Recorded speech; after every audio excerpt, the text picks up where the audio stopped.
यो हो बहसको साथमा कामना सेवा विकास बैंक, प्रगतिको आधार कामना सेवासँगको कारोबार। Registration open for +2 Science Management Humanities and Law, Lumbini College. म पनि आजै नेपाल टेलिकमको एन्टी फाइबर सेवा लिन्छु। नेपाल टेलिकम, राष्ट्रको सञ्चार।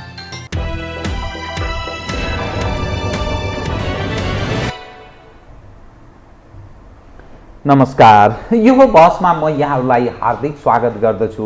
जीवराम भण्डारी। आज यहाँहरू सामुन्ने उपस्थित हुनुहुन्छ अनार सिंह कार्की। उहाँ एउटा राजनीतिक विश्लेषक, लेखक, एउटा अनुभवले पनि खारिएको व्यक्ति पनि हुनुहुन्छ।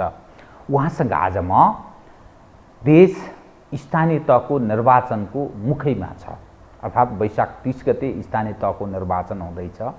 विभिन्न राजनीतिक दल, व्यक्ति, समूहहरू चुनावमा होमिएका छन्। आम मानिसहरूमा एक खाले आशा र निराशा, दुवै खालको एउटा मिश्रित खालको अवस्था छ। त यो स्थानीय तहको निर्वाचनले नेपाली जनको जुन चाहना छ त्यसलाई सम्बोधन गर्ला एक। त्यसै गरी जुन खालका राजनीतिकदेखि लिएर परराष्ट्र, आर्थिक, सामाजिक अनेक बग्रिल्ती समस्याहरू एकपछि अर्को उम्रिँदैछन्, झन्झन फस्टाउँदैछन्, यी यावत समस्याहरूको समाधान उपाय के हुन सक्छ? मूलतः संसारमा हर कोही राष्ट्र एकपछि अर्को उन्नति, उत्थान गर्दै जाने, हामी झन्झन ओह्रालो लाग्ने, यो कारण के हो? विश्लेषणात्मक ढङ्गले विषयलाई म आज उहाँसँग उठान गर्ने प्रयत्न गर्नेछु। सर्वप्रथम म उहाँलाई स्वागत गर्छु। स्वागत छ यहाँलाई। धन्यवाद। अब म सिधै कहाँ प्रवेश गरेँ भने हामी चुनावको ठ्याक्कै सम्मुखमा छौँ। तपाईँहरूमा आज तपाईँ एउटा स्वतन्त्र चक्षुबाट हेर्नुहुन्छ, तपाईँसँग कुरा गर्न पाउँदा मलाई बडा खुसी पनि लागेको छ। जुन ठाउँमा देश प्रवेश गरेको छ, स्थानीय तहको निर्वाचन सम्मुखमा हामी छौँ, त यो चुनावलाई हामीले कसरी हेर्नुपर्छ? म यहीँबाट सुरु गरेँ कृपया। अब संसारको आजको राजनीतिक परिस्थिति संसारैभरि आवधिक चुनाव हुन्छन्। ती जस्तासुकै देशका हुन्, जुन किसिमकै पनि, जस्तोसुकै किसिमका पनि चुनाव हुन्, त चुनाव हुन्छ नि। आजको दुनियाँमा चुनाव नहुने त कतै कतै अपवाद मात्रै होलान्। तर त्यो चुनावले सबै देशलाई परिणाम दिएको छ त राम्रो भन्ने सन्दर्भसँग हाम्रो पनि चुनावलाई जोडेर हेर्नुपर्ने हुन्छ। अब हाम्रो चुनाव चाहिँ अहिले पछिल्लो पटक चाहिँ हरेक चुनावले समस्या समाधान गर्ने भन्दा समस्यालाई पुनरुत्थान गरिरहेका छन्, बल्झाएका छन्। अनि हरेक पछिल्लो आएको चाहिँ तपाईँको चुनावबाट निर्वाचित भएका मान्छेहरू अझ चाहिँ जनताको नजरबाट गिरेर गइरहेका छन् र त्यस्ताले चुनाव जित्दै गएका छन्। बिस्तारै बिस्तारै राजनीतिबाट इमान्दार, भलादमी, सोझा, भ्रष्टाचार नगर्ने, कुनै अपराधसँग संलग्न नभएका यस्ता मान्छेहरू चाहिँ बिस्तारै बिस्तारै विस्थापित भएर गइरहेका छन्। यसले देशलाई कहाँ पुर्याउने हो? यो एउटा पक्ष हो। यो अलिकति संसारैभरि आइरहेको ट्रेन्डलाई मैले भने नेपालमा यो तीव्र रूपमा छ। अब नेपालको अहिलेको चाहिँ चुनावमा सबैभन्दा ध्वस्त भएको म के देख्छु भने राजनीतिक पार्टी र त्यो पार्टी जुन बेसमा, जुन सैद्धान्तिक र वैचारिक बेस भन्छ, त्यो सैद्धान्तिक र वैचारिक बेस चाहिँ केही पनि होइन यो भनेर ध्वस्तै मनायो अहिलेको यो पार्टी नेपालको यो चाहिँ तपाईँको चुनावमा भएका गठबन्धनहरूले। अनि असाध्य अप्राकृतिक किसिमका, हिजोसम्म शत्रु भनेर के अरे एकले अर्कालाई चाहिँ अन्तिम तहसम्म हत्याइसम्म गरेको है, मारामारी गरिरहेको त्यस्तो तत्त्वसँग मिलेर अहिले जाँदाखेरि वास्तवमा पार्टी भनेको विचार, सिद्धान्त यसको केही पनि हुँदो रहेछ। यो केवल सत्तामा पुग्ने एउटा औजार मात्रै रहेछ भन्ने आम मानिसलाई परेको छ। यसले यो पार्टी व्यवस्थामा, बहुदलीय व्यवस्थालाई भोलिको चाहिँ अवस्था कहाँ पुर्याउने हो, यो चाहिँ बहुत विचारणीय कुरा छ। अहिले तपाईँले एउटा चिजलाई याद गर्नुभएको छ, तपाईँले हामी सबैले याद गरेका छौँ, जनतामा पटक्कै उत्साह छैन। अब त्यससँग संलग्न नाफा नोक्सानमा जोडिएका कार्यकर्ताहरू त हिँड्ने भए, घुम्ने भए, फेरि यो त उनीहरूको लागि एक किसिमको चाड हो।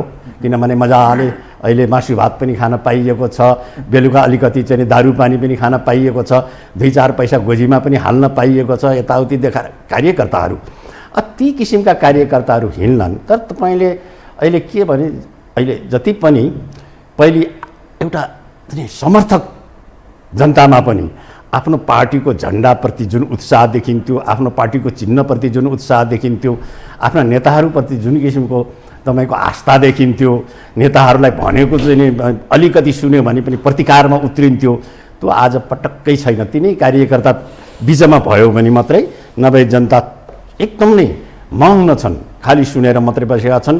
उनीहरूको अगाडि पनि विकल्प छैन।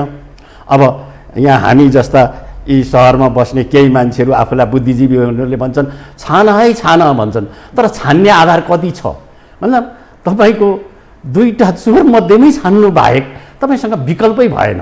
यस्तो किसिमले जनता अत्यन्त निराश छन् र हरेक चुनावले तपाईँको समस्यालाई अल्झ बल्झाउने गर्ने र राजनीतिक नेताहरूको चरित्रलाई अझ उदाङ्ग पार्ने, उनीहरूको त्यो अन्तरमा भएको त्यो विकृत भावनालाई अझ ल्याउने। हेर्नुहोस्, हिजो आर्जु देउवाले बोलेको त्यो के लज्जास्पद होइन? एउटा प्रधानमन्त्रीको श्रीमती एउटा पार्टीको नेत्रीको रूपमा जुन किसिमले उहाँले जुन अभिव्यक्ति दिनुभयो, अहिले त त्यसलाई होइन तोडमोड गरियो भने अब बाबा सोझै तपाईँको उनले देखाइरहेको छ, टेलिभिजनमा चाहिँ आइरहेको छ, उनले बोलेको भएस आवाजै आइरहेको छ, के तोडमोड गरेको भनेको? अनि त्यो के बोल्न लायक कुरा हो? त्यो बोल्ने कुरा हो? त्यो अब यस्ता कुरा हिजो पुष्पकमल दाहालले जो थ्रेट गरे आम जनतालाई उसमा चितवनमा, उनको छोरीलाई नजिताए देश सङ्कटमा पर्छ अरे।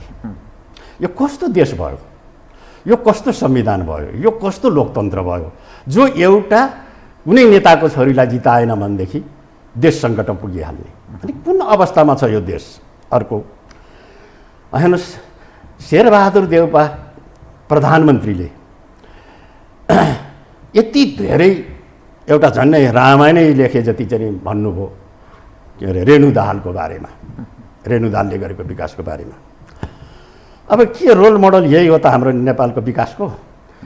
जहाँ चाहिँ नि नेताका ठुला नेताका छोराछोरी उठ्छन्, त्यो ठाउँमा संसारको सबै बजेट लाने र त्यहाँ चाहिँ नि केही काम गरेको देखाउने, आफ्ना मान्छेहरूलाई पोस्ने। रेणु दाहालले जे जति विकास गरेकी छन् त्यसमा कुन अनुपातमा बजेट गयो? त्यो देशका अरू भागमा त्यही किसिमको त्यही अनुपातमा गयो कि गएन? एउटा हेर्ने कुरा। अनि त्यहाँ बढ्ता गएको छ भनेदेखि त्यस गएको अनुपातमा काम भएको छ कि छैन? यो कुराको तपाईँको अनुगमन गर्ने देशको कार्यकारीले गएर चाहिँ नि यति लामो उनले गरेको विकासको बारेमा तारिफ गर्छ। र तपाईँको पुष्पकमल दाहाल जस्तो 2-3 पटक प्रधानमन्त्री भइसकेको, तपाईँको एउटा ठुलो मैले काम गरेर आएँ, गणतन्त्र ल्याएँ, के अरे तपाईँको जुन देशमा चाहिँ नि लोकतन्त्र ल्याएँ, समावेशी ल्याएँ भनेर आदि इत्यादि जो धाक लाउने मान्छे यत्रो गरेको। अझ उहाँले त यतिसम्म भनेको कि नेपालमा गौतम बुद्ध पछाडि विश्वलाई सन्देश दिने म हुँ भनेर सुरुमा भनेको उसले। त्यो मान्छे आज हेर्नुहोस् त, छोरी जिताउने बाहेक अरू कहीँ छ? कहीँ देखिँदैन त। तपाईँले देख्नुहुन्छ प्रचण्डको चाहिँ स्वरूपलाई अन्य उसमा न अन्य पार्टीका आफ्ना कार्यकर्तापट्टि ध्यान गएको देख्नुहुन्छ, न अरूलाई माने समग्र पार्टीलाई जिताउनेपट्टि उनले गएको देखिन्छ। खालि एउटा छोरीलाई चाहिँ जिताउनका लागि मरिमेटेर लाग्नुपर्ने अवस्था। यहाँभन्दा चाहिँ नि अवगति, यहाँभन्दा दुर्गति माने 10-12 वर्षको चाहिँ तपाईँको उसमा यहाँभन्दा के हुने? अब यसको मूल कारण के हो भन्नु होला भने एक्सपोज भए, उदाङ्गो भए, तुइदा यो ठाउँमा प्रवेश गर्यो भन्ने हो नि। एक्सपोज भयो, किनभने एक्सपोज हुनु पर्थ्यो, किन सक्कली अनुहार नै यिनीहरूको यो थिएन। जस भनौँ तपाईँको नेपालको जति पनि राजनीतिक नेता भए, अनि भनौँ न अपवादलाई छोडेर जति पनि राजनीतिक नेता भए, ती जनताको आन्दोलनबाट अगाडि आउने, अनि त्यो अगाडि आएपछि विदेशीको चाहिँ तपाईँको योजना अनुसार सम्झौता गरेर सत्तामा जाने र आफूलाई जल्दी जुन के अरे जनताले साथ दिएका हुन् त्यसलाई चटक्कै छोडिदिने होइन। हरेक आन्दोलन सम्झौतामा टुङ्गिने, त्यो सम्झौता विदेशीले गराइदिने र त्यो विदेशीले गराइदिएको सम्झौतामा तपाईँको सानो जमातलाई लगेर चाहिँ सत्तामा मिसाइदिने र त्यसलाई अर्को वर्ग बनाइदिने, त्यो शासक वर्ग बनाइदिने त्यसलाई। त यो किसिमको हाम्रो सबैभन्दा देशको दुर्गतिको, आधुनिक नेपालको दुर्गतिको अघि तपाईँले भन्नुभयो नि, संसार दिनानुदिन उन्नतिपट्टि गइरहेको छ, किनभने नयाँ नयाँ टेक्नोलोजी, नयाँ नयाँ तपाईँको प्रविधिहरूले विकासमा तीव्र गति दिइरहेको छ। हामी भने दिन प्रतिदिन चाहिँ नि अधोगतिमा छौँ। दिन प्रतिदिन हामी चाहिँ के अरे जेला गरेर ल्याएको रिमिटेन्सबाट देश धानिरहेका छौँ। आफ्ना भएका खेतबारी सबै बाँझा बनाएर राखिछोडेका छौँ र अन्न किनेर खान्छौँ हामी। त यो अवस्थामा हामी गएका छौँ। हामी चाहिँ यत्रो टेक्नोलोजी, यत्रो तपाईँको चाहिँ शिक्षाको विकास, यत्रो यातायातको विकास हुँदाखेरिको अवस्था हाम्रो यो छ। अनि हेर्नुहोस्, यस किसिमको राजनीतिले, यस किसिमको नेतृत्वले कसरी धान्छ। मलाई अर्को पनि भन्न मन लाग्छ, हाम्रो हेर्नुहोस्, एउटाको मात्रै बिग्रेको छैन, समग्र रूपमा बिग्रेको छ। फेरि यो अधोगतिमा लाग्ने भनेको, चरित्रहीन हुँदै जाने भनेको, नैतिक पतन भनेको माथिमा मात्रै बस्दो रहेछ सीमित भएर, त्यो तलसम्म पुग्दो रहेछ, तलैसम्म पुग्दो हुँदै जाँदो रहेछ। त्यो कुनै पनि ठाउँमा रोकिँदो रहेछ। त्यो निर्वाचन आयोगले हिजो अस्ति के अरे कति ठाउँमा बोलेकामा उसले अब्जेक्सन गर्यो, आचार संहिता मिचियो भनेर बडा फुर्तीफार्ती गरेर देख्यो। खै त आर्जु देउपा बोलेकोमा अहिलेसम्म के गरेर बसिरहेछ। प्रचण्ड पुष्पकमल बोलेकोमा शेरबहादुरले गएर प्रधानमन्त्रीको हैसियतमा गएर त्यसरी कुनै एउटा उम्मेदवारको तारिफ गर्नुहुन्छ? अनि यो किसिमको हँसिया हतौडामा भोट नहाले, जसले तपाईँको 10 वर्षसम्म काङ्ग्रेसलाई मार्यो, काङ्ग्रेस के सम्पूर्ण चाहिँ अरू पार्टीका कार्यकर्तालाई मार्ने, जाने क्रिया बसेकालाई क्रियापुत्रीलाई चाहिँ बाहिर निकालेर चाहिँ कुट्ने, पिट्ने, भाटे कारबाही गर्ने, गाउँघरका गोरु काटेर खाइदिने, गाई काटेर खाइदिने काम गर्यो। त्यो पार्टीको मान्छेलाई भोट नहालेदेखि देश चाहिँ सङ्कटमा जान्छ। अब यो संविधानलाई कसरी बचाइरहने? यो गठबन्धन लामो समय काङ्ग्रेसमा पनि क्रियाशील रहनुभयो, नेतृत्व पङ्क्तिमै रहेर काम गर्नुभयो, एउटा ठुलो परिवर्तनको एजेन्डा लिएर पनि हिँड्नुभयो। कतिपय समयमा कुनै यस्तो समय थियो, अहिलेको यसो अवस्था हेर्दा काङ्ग्रेस जुन चुनावी तालमेल र 5 दलसँग जुन गठबन्धन गरेको छ, यसरी हेर्दाखेरि काङ्ग्रेसको तपाईँ भविष्य चाहिँ के देख्नुहुन्छ? मलाई त के लाग्छ भन्नु होला भने, यो आफ्नो वीरगाथा गाएर बस्ने प्रजा परिषदको अवस्थातिर जाँदैछ काङ्ग्रेस। जुन किसिमको नेतृत्वको चाहिँ नि गुणात्मक स्तर चाहिँ गिरेर गएको छ, जुन किसिमले चाहिँ तपाईँको चाहिँ त्यहाँ भएका काङ्ग्रेस इमान्दार सच्चा काङ्ग्रेसहरूलाई विस्थापित गरिँदैछ र जुन किसिमले त्यहाँ चाहिँ अपराधी, तपाईँको गुन्डा चाहिँ डनहरू र तपाईँको चाहिँ तस्कर व्यापारीहरू यसलाई ल्याइँदैछ र त्यसले हेर्दाखेरि तपाईँको नेपाली काङ्ग्रेस ध्वस्तको अवस्थामा जाँदैछ। र त्योभन्दा पनि अर्को खतरा चाहिँ अहिले जुन चाहिँ उसले चाहिँ गठबन्धन गर्यो, त्यो गठबन्धनको कहीँ पनि जस्टिफाई भइरहेको छैन। कुनै पनि इमान्दार कार्यकर्ता, स्वार्थमा लागेका कार्यकर्ता बाहेक कुनै पनि इमान्दार कार्यकर्ताले चित्त बुझाउन सकिरहेका छैनन्। यसमा मैले अलिकति थपिदिएँ, जुन खालको पार्टीहरूको चरित्र अवस्था, सैद्धान्तिक विचलन, वैचारिक हिसाबले यो तुइएको जुन स्थिति तपाईँले एज अ होलमा जसरी एक्सपोज गर्नुभयो, जुन यथार्थ हो, त्यसमा मैले विमति जनाउने ठाउँै छैन। तर त्यसका बावजुद पनि यो लाखौँ लाख जो कार्यकर्ता अनुयायी भएर हिँडेका छन्, काङ्ग्रेसका छन्, कम्युनिस्टका छन्, यसको पछाडिको मूल कारण के हुन सक्छ? नै यो त स्वार्थ हो। ती त कुनै पनि बस्दा रहेनछन्। हामीले नै देखेका, तपाईँले पनि राम्रै गरी देख्नुभएको, पञ्चायतमा 5 लाख कार्यकर्ता थिए, गाँसदेखि लिएर राष्ट्रिय पञ्चायत सदस्यसम्म। मन्त्रीमण्डल सबै गर्दाखेरि 5 लाख कार्यकर्ता थिए, त्यति कुनै पार्टीको थिएनन्। मेरो जिल्लामा म लगायतका चाहिँ नि देखा परेकै चाहिँ काङ्ग्रेस भनेको 7-8 जना थियौँ। 7-8 जना थियौँ। अरू चाहिँ जम्मै काठमाडौँतिर बसेका यसो विद्यार्थी समर्थक थिए। हामी चाहिँ त्यति थियौँ जिल्लामा सक्रिय राजनीति गरेर हामी काङ्ग्रेस हुन बसेँ। 7-8 जना थियौँ। त्यसको सबैभन्दा म थिएँ त्यसको एकदम उसमा भयो। अनि त्यो अवस्था थियो। त्यो 5 लाख कार्यकर्ता त्यस बेलाको जनसङ्ख्या, त्यस बेलाको अवस्थामा 5 लाख कार्यकर्ता भएको चाहिँ पञ्चायत ढलेको भोलिपल्ट तपाईँले देख्नुभयो भने 1000मा बसेन त जम्मै सबैतिर गयो। त्यसो हुनाले त्यस किसिमका तपाईँको स्वार्थको आधारमा तपाईँको खाना लाउन पाउने उसमा आशमा बसेका कार्यकर्ताहरूको कुनै भर हुँदो रहेनछ।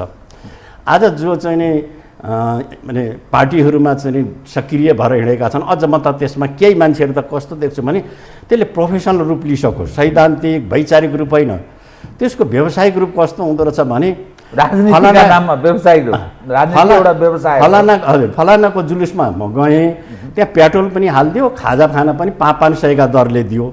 अनि त्यहाँबाट अर्को फलानाकामा गएँ, त्यहाँ चाहिँ त 1000 रुपियाँ खाजा खाना पनि दियो, पेट्रोल पनि फुल ट्याङ्की हालिदियो। यस्तो भन्ने चाहिँ नयाँ युवकहरू म प्रशस्त देख्छु। भनेपछि सैद्धान्तिक रूपमा पार्टी कहाँ छन्, वैचारिक रूपमा पार्टी कहाँ छन्, कस्ता मान्छेलाई अगाडि हिँडाइराखिएको छ। तपाईँको एउटा डनलाई तपाईँले चाहिँ च्याप्नुभयो भनेदेखि त्यो डनका वरिपरिका उसका चाहिँ चेलाचापट्टि 200 जना जम्मा गरेर ल्याइदिन्छ।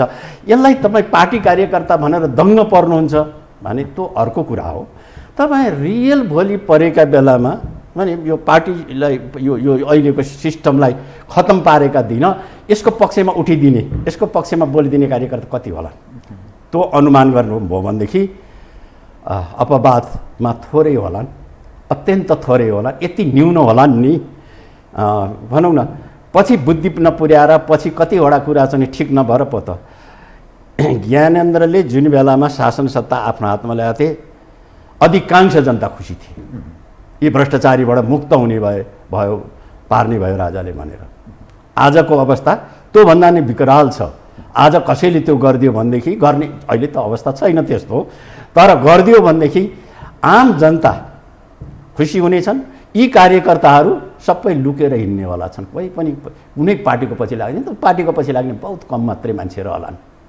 म यहाँलाई अब अन्ततोगत्वा जे जस्तो भए पनि चुनाव त हुन्छ, चुनाव सम्पन्न भएपछि यो गठबन्धनको अवस्था के रहला एक, र त्यो परिणाम पश्चातका विकास हुने राजनीतिक घटनाक्रम कतातर्फ मोडिन सक्छ या के होला?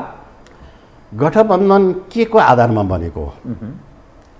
गठबन्धनको सम्पूर्ण नारा भनेको के भनेदेखि संविधान बचाउनलाई, लोकतन्त्र बचाउनलाई सम्पूर्ण नारा त्यसको त्यो हो। अब त्यो संविधान र लोकतन्त्र यस्तो रहेछ कि यो गठबन्धन भत्किने बित्तिकै चाहिँ नि खत्तम भइहाल्ने रहेछ। त्यो संविधान त्यस्तो कमजोर धरातलमा उभिएको रहेछ। संविधान सभाले बनाएको भनेको संविधान किन त्यस्तो भयो त? किनभने संविधान सभाको चाहिँ एउटा बुख्याचा मात्रै तयार गरियो, निर्णय चाहिँ कहाँबाट गरियो भने 3 जना या 4 जना मान्छेले अँध्यारो कोठामा निर्णय गरेर व्हिप जारी गरेर लगेर पास गराइयो। त्यस कारणले यो भइरहेछ। र अब अहिले गठबन्धन यी जेसुकै नारा दिए पनि गठबन्धन केमा भएको? अस्ति के अरे राजदूत नियुक्ति गर्दा देखिहाल्नु होला, के अरे यो संवैधानिक परिषदको निर्णय देखिहाल्नु होला है। अब यी सबैले अनि अहिले चाहिँ अहिले क्यान्डिडेटहरू निर्धारण गरेको देखिहाल्नु होला। यी सबैले हेर्दाखेरि के को लागि भएको रहेछ त यो गठबन्धन? केवल आफ्नो परिवार बनाउन, केवल आफ्नो चाहिँ स्वार्थ परिपूर्ति गर्न, केवल आफूलाई सत्तामा टिकाउन बाहेक अरू कुनै चिज त के अरे विचार, राजनीतिक सिद्धान्त, सङ्गठन भनेको त केही पनि होइन रहेछ। सङ्गठन केही थियो भने त सबभन्दा राम्रो मान्छे, पार्टीको पपुलर मान्छेलाई छानेर दिनु पर्थ्यो, तस्करलाई ल्याएर त दिनु हुँदैन थियो। त्यसो भए यी सबै त केही पनि रहन्छन्। अनि यस्तो स्वार्थमा बनेको संरचना कति दिन टिक्ला त भनेपछि म त के देख्दैछु भने पुष्पकमलले थ्रेड जो गरे नि, भोलि रेणु दाल हारिन् भने त्यो सम्पूर्ण काङ्ग्रेसमाथि दोष लाग्छ र यो टुट्छ। उसले खतरा भनेको यही त होला नि। त गठबन्धन टुट्छ भन्ने अर्थमा उनले खतरा भनेको होला कि अब यो गठबन्धन त कुनै पनि दिन हेर्नुहोस् अवस्था कस्तो रहेछ, फेरि गठबन्धन कस्ताका बिचमा भएको रहेछ। आज म यता आउने बेलामा मैले के न्युज सुनिरहेको थिएँ भने बाजुरामा यो के अरे समाजवादी एकीकृत समाजवादी र अर्थात् माधव नेपालले नेतृत्व गरेको समाजवादी र काङ्ग्रेसको बिचमा मारामार भएर 16 जना पुलिस भए, घाइते भए, तपाईँको ब्ल्याङ्क फायर भयो त्यहाँ। अनि त्यहाँ चाहिँ नि के अरे भयो लाठीचार्ज आदि इत्यादि भयो। 16 जना पुलिस घाइते छन्, 5-6 जनाभन्दा बढी चाहिँ नि दुवैपट्टिका कार्यकर्ताहरू घाइते छन्। कसका बिचमा झर्छ तपाईँ हामीलाई थाहा पाएको, तपाईँ ओखलढुङ्गाको, म सोलुखुम्बुको।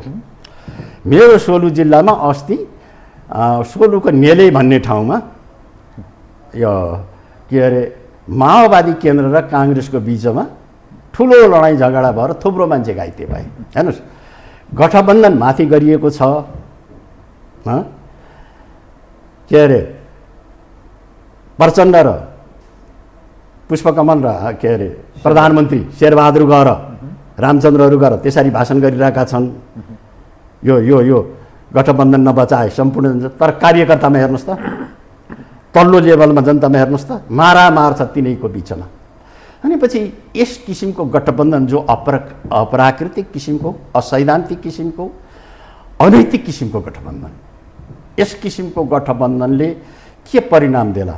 यसले परिणाम दिने भनेको राजनीतिक सिद्धान्तकोलाई, राजनीतिक विचारलाई, राजनीतिक दर्शनलाई समाप्त पार्नु त्यो केही होइन भन्ने पुष्टि गर्नु र त्यस पछाडि तपाईँको चाहिँ सिद्धान्त विमुख एउटा चाहिँ जमात बनाउनु देशभरिमा। सिद्धान्त विमुख र केवल स्वार्थ, व्यक्तिगत स्वार्थमा मात्रै खडा भएको एउटा जमात बनाउनु, जसले जुनसुकै कर्म गर्ने सत्तामा जाने बनाउनु। यस्तो किसिमको राज्य व्यवस्था कति दिन टिक्ला? यसले कति दिन राज्यलाई टिकाउला? मैले यहाँलाई एउटा उद्धृत गरेँ, चितवनको भरतपुरमा पुष्पकमल दाहाल प्रचण्डजीले शेरबहादुरकै सम्मुखमा भनेको एउटा भाषण, म त्यसपछि म यो विषयमै प्रवेश गराउँछु। यो गठबन्धन भनेको 20 देखि 25 वर्षसम्म निरन्तर जानुपर्छ र लैजाने हो। एक दोस्रो, यदि यो गठबन्धन अघि बढ्न सकेन भने प्रतिगमन हावी हुन्छ। त शेरबहादुरजी जुन ठाउँमा उभिनु भएको छ र प्रचण्डजी जुन ढङ्गबाट उहाँको राजनीतिकमा उदय भयो, राजनीतिमा उहाँ एउटा यो परिवर्तनको म संवाहक, म क्रान्तिकारी जुन खालको सन्देश प्रवाह गर्ने प्रयत्न उहाँले गर्नुभयो र शेरबहादुरजी जुन खालको म प्रजातान्त्रिक छवि बोकेको एउटा पार्टीको सभापति, म प्रजातन्त्रमा विश्वास गर्छु, मेरो आदर्श डेमोक्रेसी हो जुन उहाँले भनिरहनु भएको छ लामो समयदेखि। त यो के, यो कस्तो खालको कुन ठाउँमा प्रवेश गर्न लागेको?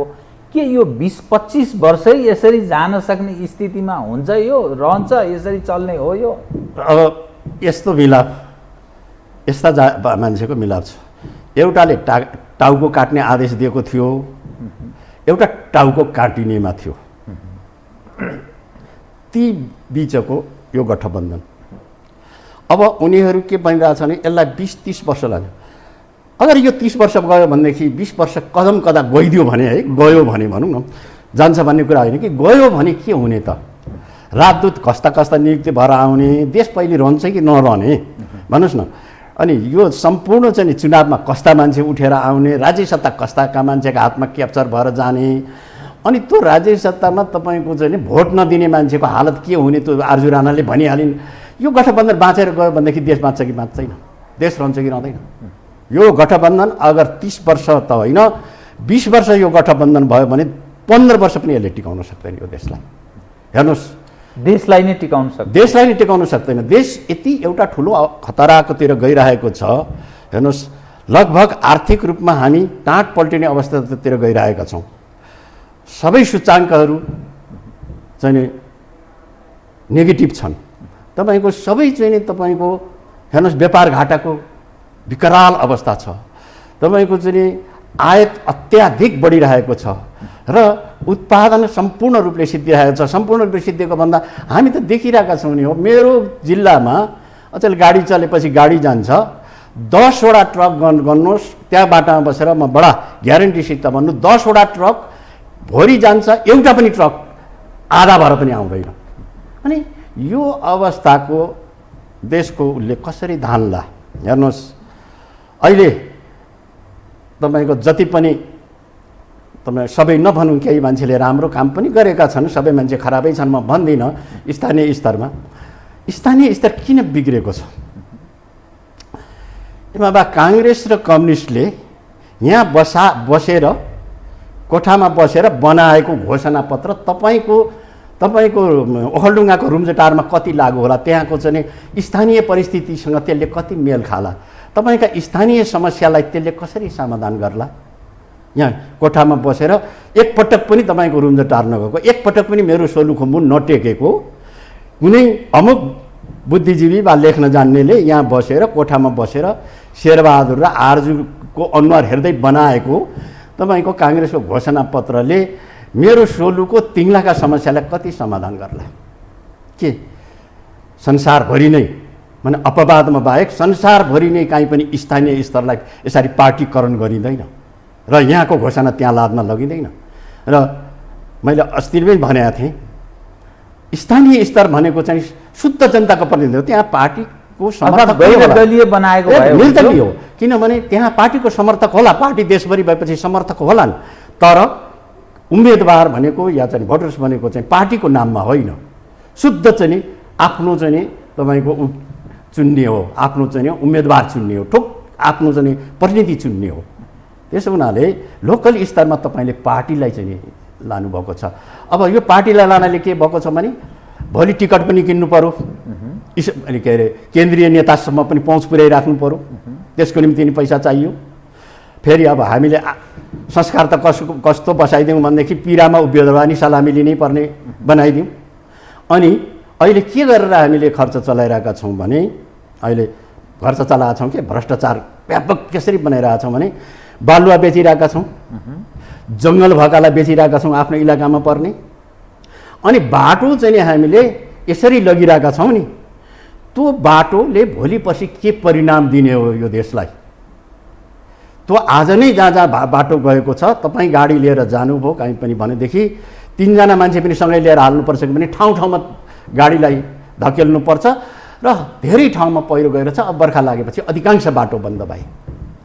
अब यो किसिमको चाहिँ योजना बिनाको हामीले यति बाटो बनाएका छौँ, उति बनाएको छौँ, पिच बनाएको अस्ति शेरबहादुरले नै दिँदै हुनुहुन्थ्यो होइन, रेणुले बनाएको, तर त्यसले कति चाहिँ तपाईँको चाहिँ दीर्घकालीन उपयोगी होला नि? तिनले सर्वत्र बिग्रेको छ, भत्किँदैछ, अप्ठ्यारो स्थितिमा मुलुक छ। त तपाईँ बताइदिनुहोस्, जुन राजनीतिक दलहरू छन्, काङ्ग्रेस छ, एमाले छ, अरू राप्रपा, अरू खाले पनि पार्टीहरू छन्, मधेस केन्द्रित छन्, अनि कम्युनिस्टका नि अनेकौँ घटक छन्, माओवादी केन्द्रदेखि लिएर अनेक छन्। त के यी राजनीतिक दलहरूबाट आफै सुध्रने सम्भावना छैन? यसको अर्थ के? त्यही पार्टीभित्र एउटा के विद्रोहको भावना पैदा हुन्छ, विद्रोह हुन्छ र नयाँ परिस्थिति बन्छ कि अथवा के स्थिति बन्छ भन्न खोज्नु भयो? होइन, एउटा यो फेज हुँदो रहेछ। यो एउटा चाहिँ नि परिस्थिति त्यस्तो आएर त्यो नसिद्धिकन अर्कोमा प्रवेश गर्दो रहेनछ। अहिले यो हाम्रो चरम विकृति हो। यो दिल्लीमा भएको 12 बुँदेले जुन किसिमको गठबन्धन गराइदियो, जुन किसिमको सहमति र सम्झौता गराएर देशमा जुन किसिमको राजनीतिलाई इन्ट्रोड्युस गरायो भने ल्यायो, प्रवेश गरायो, त्यसको फेज नसिद्धिएसम्म यसै भित्रबाट चाहिँ ठुलो सुधार हुन्छ भन्ने मलाई लाग्दैन। किनभने यो भित्रबाट सुधार किन देखिरहेको छैन भने सुधारको जसले कोसिस गर्छ, जसले सिद्धान्तको कुरा गर्छ, जसले विचारको कुरा गर्छ, जसले त्यसको रक्षाको कुरा गर्छ, त्यो त जगन्नाथ पौडेल नै हुनु पर्यो नि त। त्यसले त त्यो पार्टीभित्र त बस्नु भने त्यो त कारबाहीमा पर्ने भयो त। भनेपछि तपाईँको पार्टीभित्रै बसेर गर्ने जो सङ्घर्ष छ नि, त्यसका त ढोका बन्द गरियो। त्यसको ढोका बन्द गरेपछि विद्रोह बाँकी रहेन। त्यो जब त्यसरी सुधारका ढोका बन्द गरिसकेपछि त्यो पार्टीमा सुधारको गुन्जाइस त एकदमै न्यून भएर गयो नि त।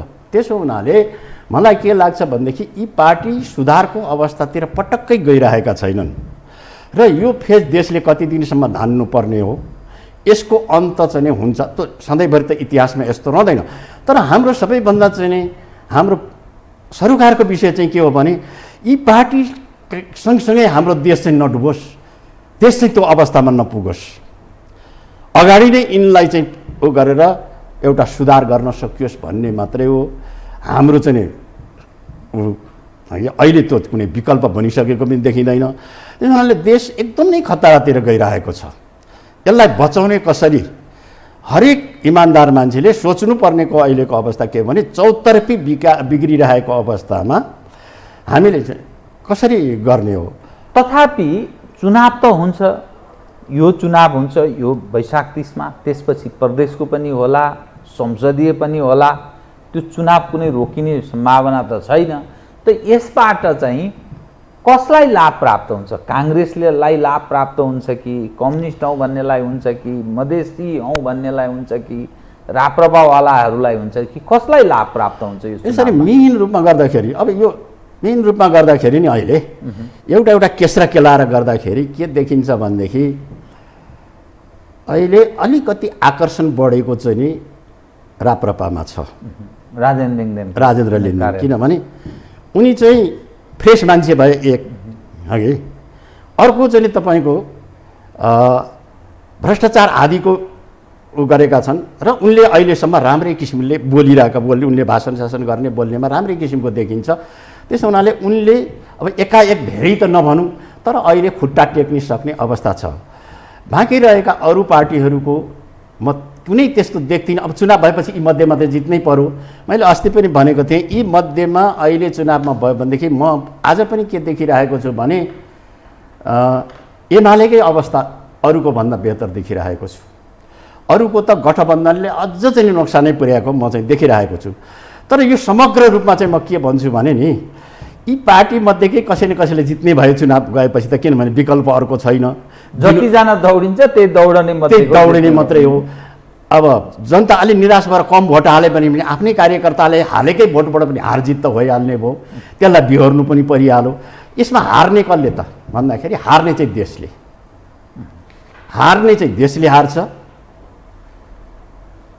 हार्ने चाहिँ भोलिको जेनेरेसनले हार्छ, जित्ने चाहिँ कसले गर्छ? अहिलेका अवसरवादीहरू, अहिलेका फटाहरू, अहिलेका बेइमानहरू, अहिलेका चाहिँ भ्रष्टहरू। जित चाहिँ यिनको भइरहेको छ अहिलेसम्म चाहिँ।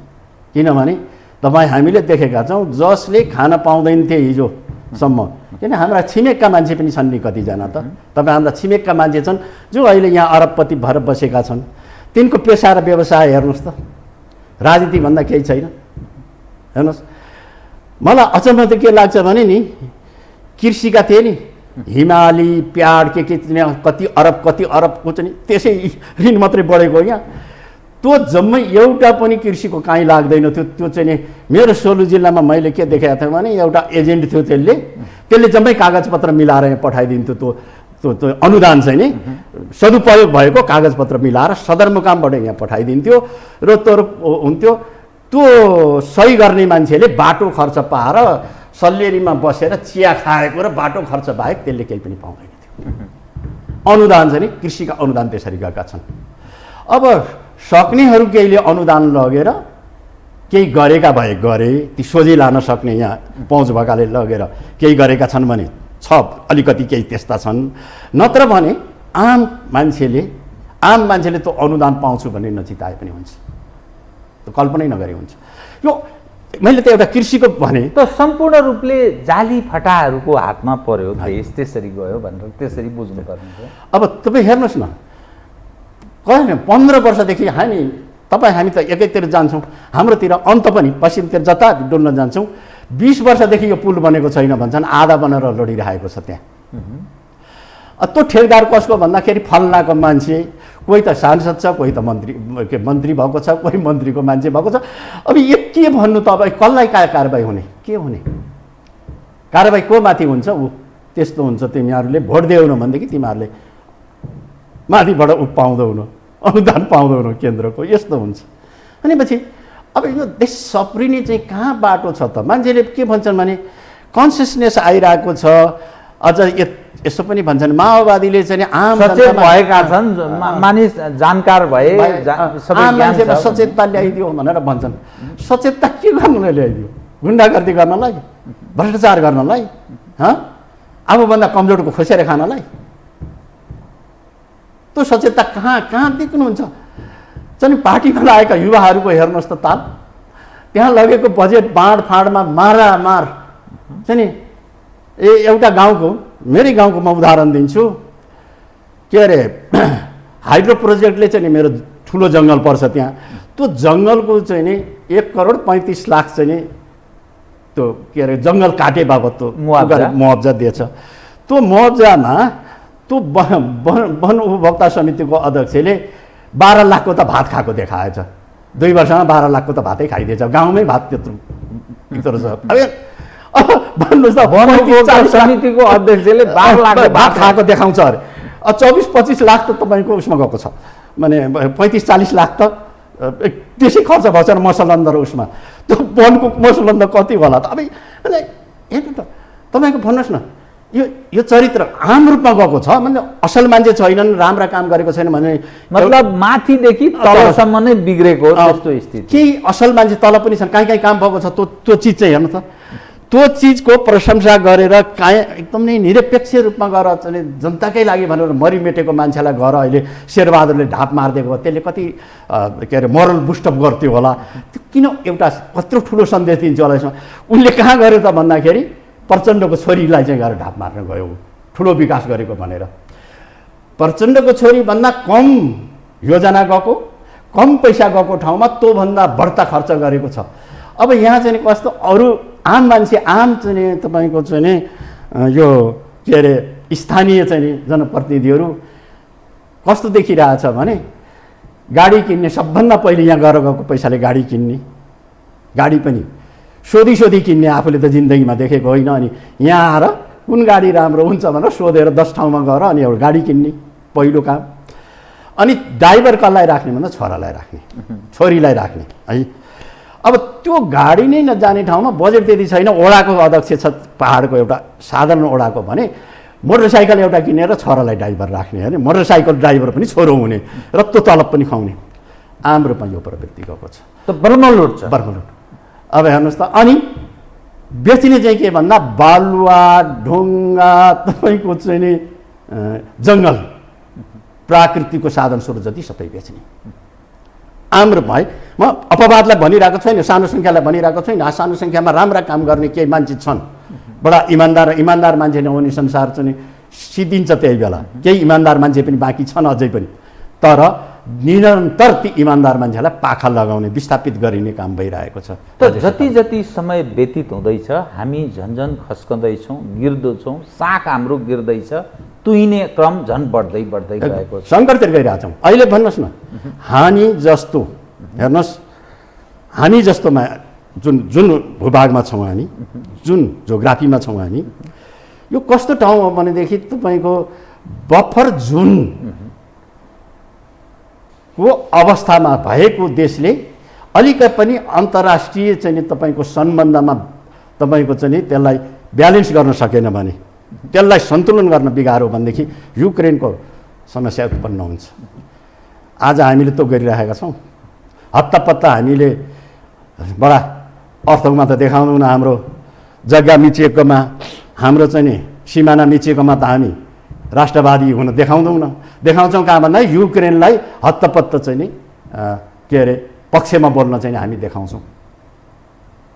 किनभने ध्रुवीकरण भइरहेको छ युक्रेनलाई लिएर चाहिँ नि त्यसमा चाहिँ हाम्रो जस्तो भू राजनीतिमा बसेको, हाम्रो जस्तो चाहिँ नि भूगोलमा बसेको चाहिँ देशले चाहिँ हत्तपत्त त्यो गर्छ।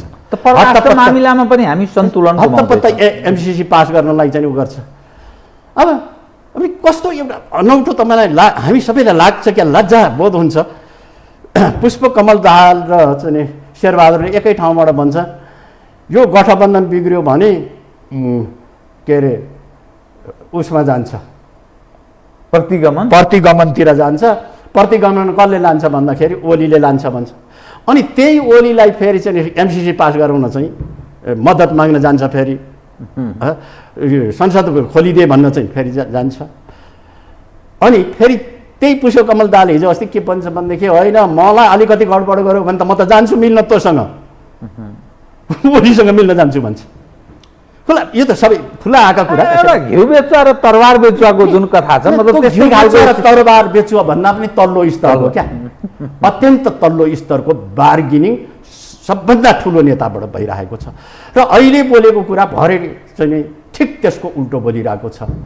अब यस किसिमले जनविश्वास कसरी हुने, यस किसिमले र त एउटा स्वार्थ समूहलाई लिएर हिँड्नको कुरा अर्को हो र त मैले भने नि 5 लाख पञ्च थिए, मुस्किलले चाहिँ नि 10-20 हजार पार्टीका कार्यकर्ता थिएन, तर थेक्दो रहेनछ त्यो।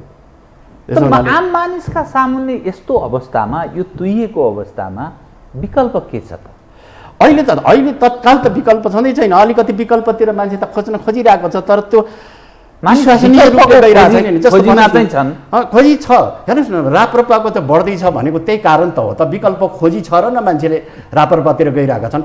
तर अब समस्या राप्रपाको पनि के छ भने सबै ठाउँमा उसले प्रचार पुर्याउन सक्दैन, किनभने उसँग पैसा प्रशस्त छैन होइन, उसँग सबै ठाउँमा मान्छे नहोलान्, सङ्गठन व्यापक बनाउन सकेको छैन, सबै ठाउँमा उम्मेदवार दिन सक्दैन। अनि सबै ठाउँमा उम्मेदवार दिन नसकेपछि त बिचरा भोट हाल्ने ठाउँ पनि त छैन नि त भोटर्सलाई। किनभने जनतालाई मात्रै गाली गर्नुको त कुनै अर्थै छैन नि।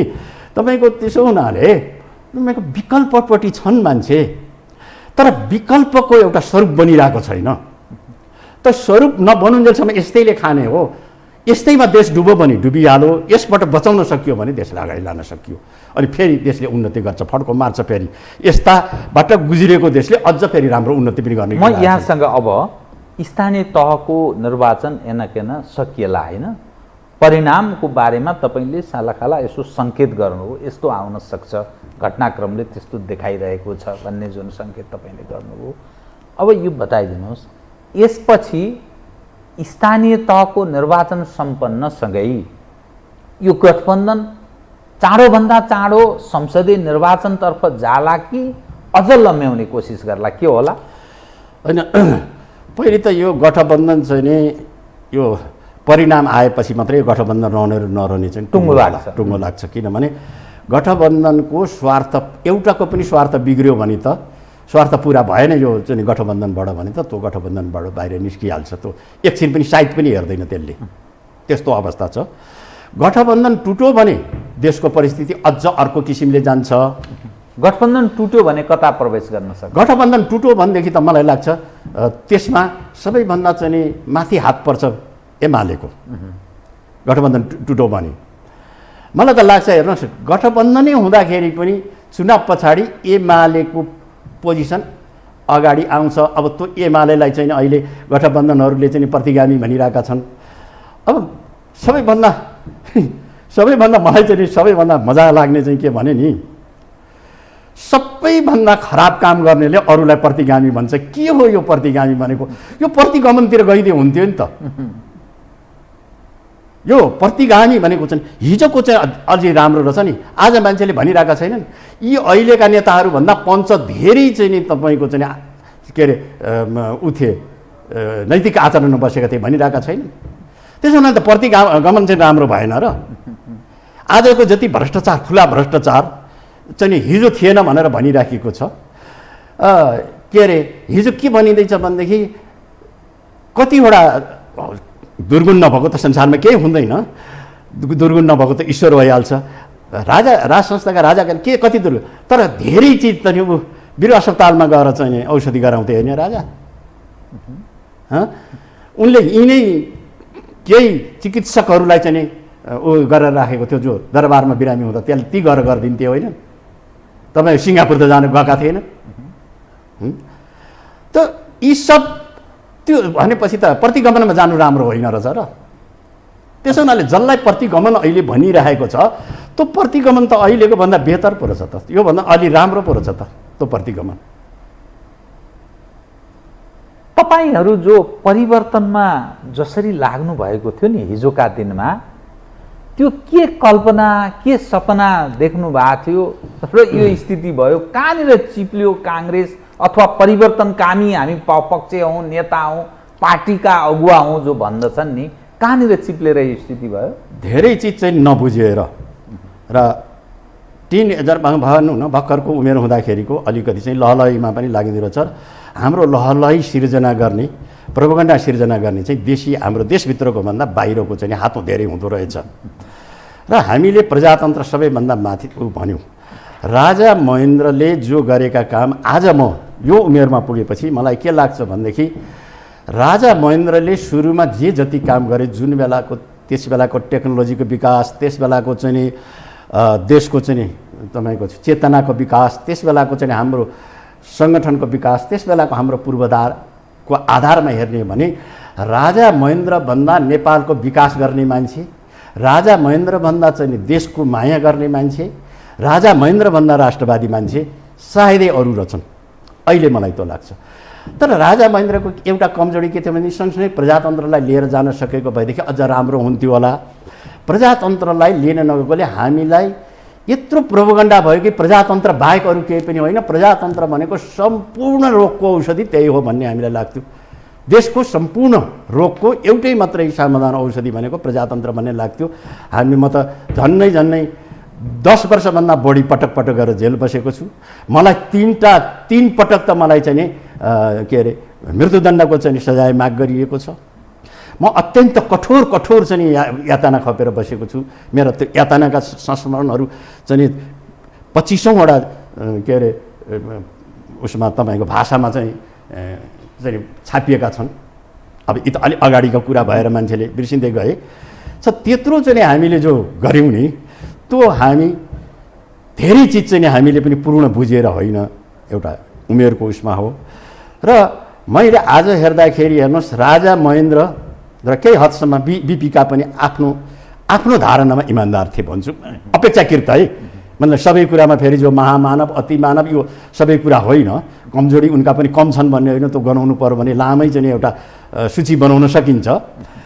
तर यसरी हेर्दाखेरि के हो भनेदेखि देशको माया, देशवासीको माया, देशको उत्थान गर्ने, देशलाई विकासमा लैजानेमा चाहिँ आजसम्म राजा महेन्द्रभन्दा मैले अर्को चाहिँ मान्छे आजसम्म देखेको छु, अहिलेसम्म देखेको छैन।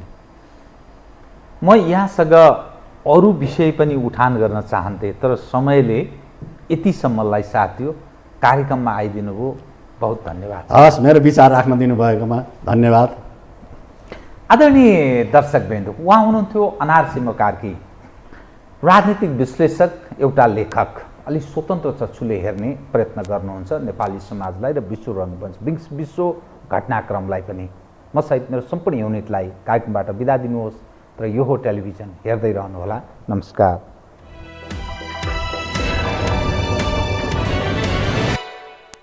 यो हो बहसको साथमा कामना सेवा विकास बैंक, प्रगतिको आधार कामना सेवासँगको कारोबार। Registration open for +2 Science Management Humanities and Law, Lumbini College. म पनि आजै नेपाल टेलिकमको एन्टी फाइबर सेवा लिन्छु। नेपाल टेलिकम, राष्ट्रको सञ्चार।